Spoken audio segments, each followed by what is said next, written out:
Week అంతా క్లాసులు చెప్పి దొరికిన సండే రోజు పడుకుందాం అనుకున్నా, కానీ కుదరలేదు. ఎందుకంటే చెప్పాను కదా చెన్నైలో ఉన్నామని. సో మా ఫ్రెండ్స్ అందరం కలిసి శ్రీరంగం టెంపుల్కి వెళ్దామని అనుకున్నాం. సో పొద్దున్నే 3 గంటలకు లేచి రెడీ అయ్యేసరికి 5 గంటలైంది. స్టార్ట్ అయ్యాము, తిరుచి బస్సు ఎక్కాము. సో ఇక్కడ తిరుచి బస్ స్టాండ్లో రీచ్ అయ్యాక తిరుచి నుంచి శ్రీరంగం వెళ్ళడానికి మేము పడిన తప్పలు నానా తిప్పలు కాదు, ఎందుకంటే లాంగ్వేజ్ బ్యారియర్ ఒకటే. సో అలా అందరిని కనుక్కొని వెయిట్ చేసి ఒక బస్సు అయితే వచ్చింది. సో ఫ్రీ బస్కి వెళ్దాం అనుకున్నాం కానీ అది అవ్వలేదు. సో అలా 50 రూపీస్ పెట్టి నార్మల్ బస్సు ఎక్కి శ్రీరంగంకి అయితే ఫస్ట్ ఆఫ్ ఆల్ స్టార్ట్ అయిపోయాం.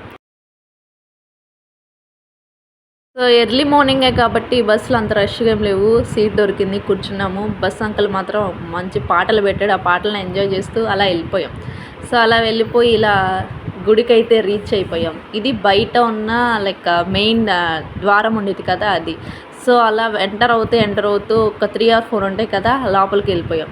సో లోపలికి వెళ్ళిపోయాక ఇట్లా మెయిన్ ద్వారానికి అయితే వచ్చాము. సో మా ఫ్రెండ్స్ అయితే లోపలికి వచ్చిన వరకు కూడా ఆగలేదు. సో ఇదే టెంపుల్కి నేను లాస్ట్ ఇయర్ కూడా వచ్చాను. సో ఇలానే కాలేజ్ ట్రైనింగ్కి వచ్చి లాస్ట్ ఇయర్ కూడా ఇదే టెంపుల్ నేను విజిట్ చేశాను. ఇది సెకండ్ టైం. సో టెంపుల్ మాత్రం సూపర్ అంటే సూపర్ ఉంటుంది. సో ఎవరైనా వెళ్ళే ఉంటారు. సో వెళ్ళకపోతే మీకు ఆ ఛాన్స్ వస్తే మాత్రం కంపల్సరీగా వెళ్ళండి. సో చూసారా లోపల ఈ ఆర్కిటెక్చర్ అంతా కూడా ఎంత అంటే ఎంతో బాగుంటుంది. మేమైతే మార్నింగ్ వెళ్ళాం కదా, సో అక్కడైతే ఏనుగు అయితే వచ్చింది. సో అందరైతే దండం పెట్టుకుంటూ ఉన్నారు. లైక్ మాకేంటంటే ఫొటోస్ తీస్తుంటే లైక్ వీడియోస్ తీస్తుంటే తీయనివ్వలేదు. సో ఇదేంటంటే నెక్స్ట్ అక్కడే పక్కనే ఉన్న స్వామివారు ఉంటారు కదా, సో నేమ్ అయితే మర్చిపోయాను, సారీ. సో అక్కడికి వెళ్ళి సూపర్ ఉంది ఇది కూడా. లైక్ ఆ ఫాగ్ నుంచి దేవుడు భలే కనిపించాడు.